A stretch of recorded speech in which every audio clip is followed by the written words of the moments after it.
దేశంలో ఉన్నటువంటి ముఖ్యమంత్రుల్లో పచ్చి అబద్ధాల కోరు ఎవరు అంటే చంద్రబాబు నాయుడు. పచ్చి అబద్ధాలు చెప్పి ప్రజలను మభ్యపెట్టి ఈరోజు అధికారంలోకి వచ్చాడు. మరి ఎన్నికల ముందు చెప్పినటువంటి ఏ ఒక్కటైనా కానీ సక్రమంగా నెరవేర్చాడా అని చెప్పేసి నేను అడుగుతాను. అంతకంటే ఇంకా దుర్మార్గుడు నారా లోకేష్. దుర్మార్గపు అబద్ధాల కోరు, తండ్రిని మించిన అబద్ధాలు చెప్పేటువంటి కార్యక్రమం. మరి ఇదే లోకేష్ మరి ఏం చెప్పాడు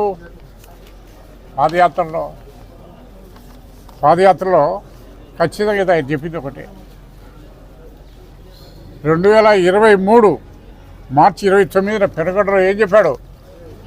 మీరు జగన్మోహన్ రెడ్డిని ఓడించండి, నేను పెట్రోల్ తగ్గిస్తా అన్నాడా లేదా?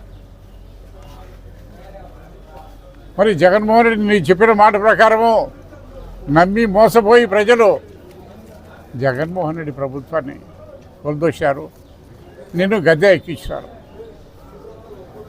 2 సంవత్సరాలు పూర్తయింది. 2 సంవత్సరాలు పూర్తయింది.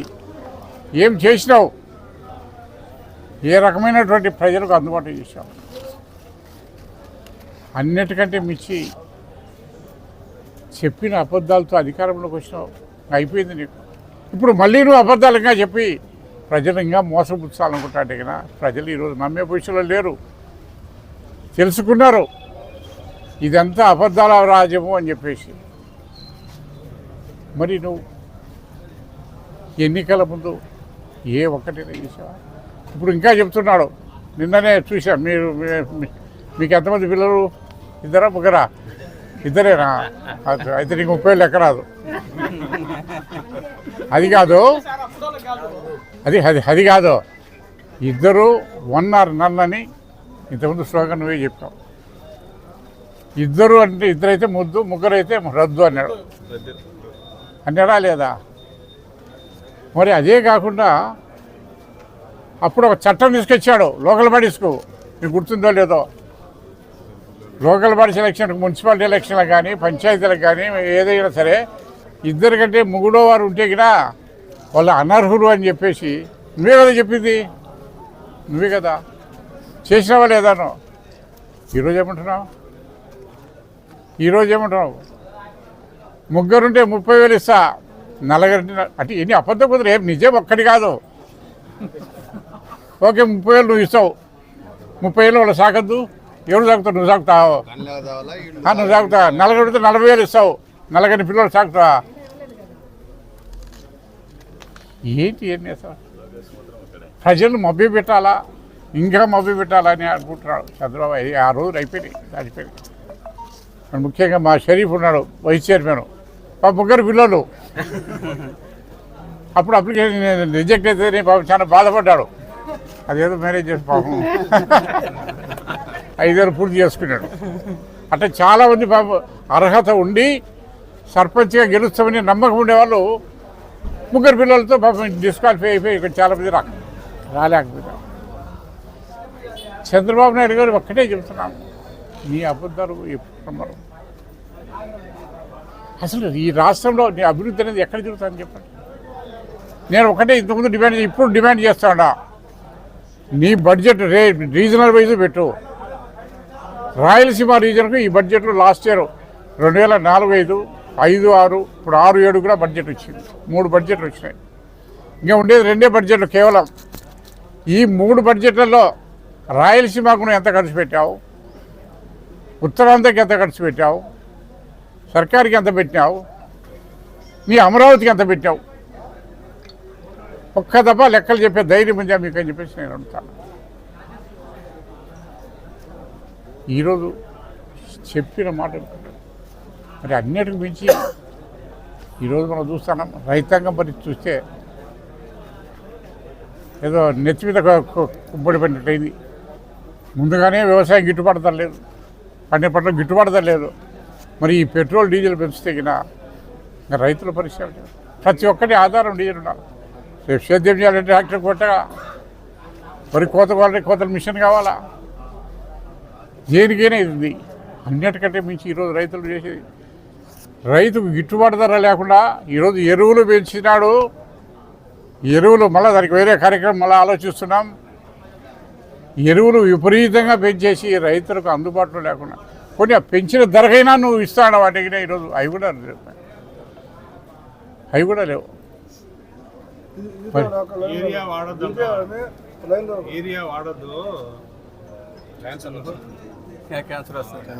అది కాదు ఏమిదంటే అది ఒక లవ్లే అట్టగా యూరియా ఇవ్వలేకపోయి అది వాడద్దు అంటాడు. అది వాడితే క్యాన్సర్ వస్తుంది అంటాడు. కానీ మీరు వెళ్ళా క్యాన్సర్ వస్తాడు యూరియా వాడితే. ఇంకా ఎన్ని అబద్ధాలు చెప్తాడో అప్పుడే ఏమైంది. ఇంకా చాలా ఉన్నాయి. ఇంకా 3 ఏళ్ళు భరించాలి మనం, తప్పదు ఈ అబద్ధాలతో. అయితే ఒకటి ప్రజలు తెలుసుకున్నారు, ప్రజలు బాగా తెలుసుకున్నారు. ఎప్పుడు ఏ ఎన్నికలు వచ్చినా లోకల్ బాడీస్ కానీ ఇంకోటి కానీ వచ్చినా కానీ ప్రజల తీర్పు ఏ రకంగా ఉంటుందో మనం చూస్తున్నాం. ఇన్ని ప్రజలకు ఇబ్బందులు కలుగజేసి ఇన్ని అబద్ధాలు చెప్పినట్టు ముఖ్యమంత్రిని భారతదేశంలో ఎక్కడా లేదు. మరి అన్నిటికి మించి మనం చూస్తాం, పెట్రోల్ మీద వ్యాట్ ఒక్కటి 31 రూపాయలు. ఈరోజు 150 రూపాయలు ఎంత ఉంటే 31 రూపాయలు వ్యాట్ పోతుంది. 4 రూపాయలు అడిషనల్ ట్యాక్స్ పోతుంది. రోడ్డు మీద ఇదని చెప్పేసి దానికి ఒక 2 రూపాయలు తీసుకుంటాం. మరి ఇవన్నీ తగ్గించచ్చు కదా. పక్కన కర్ణాటక పోదాంపా, బార్డరే దగ్గర 10 రూపాయలు డిఫరెన్స్ ఉంది. తమిళనాడు పోదాంపా, ఈ పక్క ఆడ కూడా మనకంటే చాలా తక్కువ ఉంది. మరి ఎందుకనో నువ్వు తగ్గించలేకపోతున్నావు? ఇచ్చిన మాట ఏమైంది లోకేష్ బాబు? నువ్వు జగన్ ఓడితే చెప్తావు కదా, రికార్డ్ ఎవిడెన్స్ ఉంది కదా, మరి ఎందుకు చేయలేకపోతున్నావు? మరి ఏదేమైనా కానీ వెంటనే ప్రభుత్వం ఆ యొక్క భారాన్ని రాష్ట్ర ప్రభుత్వమే భరాయించి మళ్ళీ యథాస్థాయిగా ఇంతకుముందు ఏ రేట్లు అయితే ఉన్నాయో అదే రేట్లను కొనసాగించాలని చెప్పేసి మేము డిమాండ్ చేస్తున్నాం. మరి దానివల్ల ప్రతి ఒక్కరూ నష్టపోతారు. నిత్యావసర వస్తువులు పెరుగుతాయి, రైతుల పరిస్థితి అధ్వానమవుతుంది, ప్రతి ఒక్కటి కూడా జరుగుతుంది.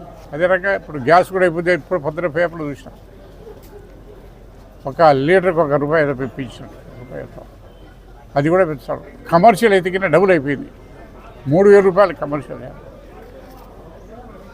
హోటల్లో పోతే ఎవరైనా భోజనం పోతే నా బిల్లు వేస్తున్నారు. ఇడ్లీ 20 రూపాయలు అయితే గ్యాస్ 10 రూపాయలట. అంటే ఇక్కడ యాడికి వచ్చి గ్యాస్ తింటాడరా? అటువంటి పరిస్థితి ఈరోజు ఈ రాష్ట్రంలో ఉంది, ఎక్కడా లేదు భారతదేశంలో.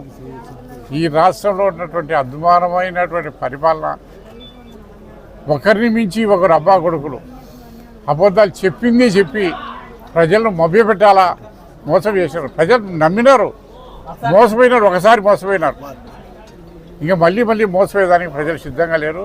ఖచ్చితంగా ఎప్పుడు ఏది వచ్చినా సరే బుద్ధి చెప్పేదానికి ఈ రాష్ట్ర ప్రజలు సిద్ధంగా ఉన్నారు.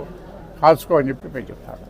2019లో వైఎస్ఆర్సీపీ గవర్నమెంట్ వచ్చినప్పుడు 74 రూపాయలు ఉన్నది పెట్రోల్. కానీ 24లో ముగిసేటప్పటికి దాదాపు 120 రూపాయలు తగ్గింది. కానీ అప్పుడు మీరు ఎటువంటి చర్యలు తీసుకోలేదే? ఇప్పుడు ఒకటి 120 రూపాయలు అప్పుడు మిగతా రాష్ట్రాల కంటే కూడా మాకు తక్కువ ఉన్నది. మేము ఇక్కడ పోయినాం కదా, హైదరాబాద్ ఉన్నాయి కదా అప్పుడు కంబైన్ స్టేట్గా, మళ్ళీ సపరేట్ అయింది కదా, హైదరాబాద్లో ఇది చేసేసాం. చాలా తగ్గించడం వల్లనే ఆడికాడికి తగ్గింది. ఆ రోజు రోడ్ ట్యాక్స్ లేదు, మేము పెట్టలే. ఈరోజు 2 రూపాయలు ప్రతి కేజీకి పెట్టాడా లేదా లీటర్కు? ఈరోజు ఉందే లేదా? మేము పెట్టాం అవద్దు. కేంద్ర ప్రభుత్వం ఇచ్చిన పద్ధతితో పర్వాలేదు. స్టేట్ గవర్నమెంట్ వచ్చేసి అడిషనల్గా 4 రూపాయలు పెట్రోల్ పెంచినాడు, 2 రూపాయలు రోడ్ ట్యాక్స్కి పెంచినాడు, 6 రూపాయలు పర్ లీటర్. నువ్వు 3 రూపాయలు తగ్గించుకుంటే మళ్ళీ నార్మల్గా వస్తుంది కదా. అది నీ చేతిలో ఉంది కదా. కేంద్రాది గురించి మేము చెప్పడంలే. ఆ రోజు ఏమన్నావు నువ్వు?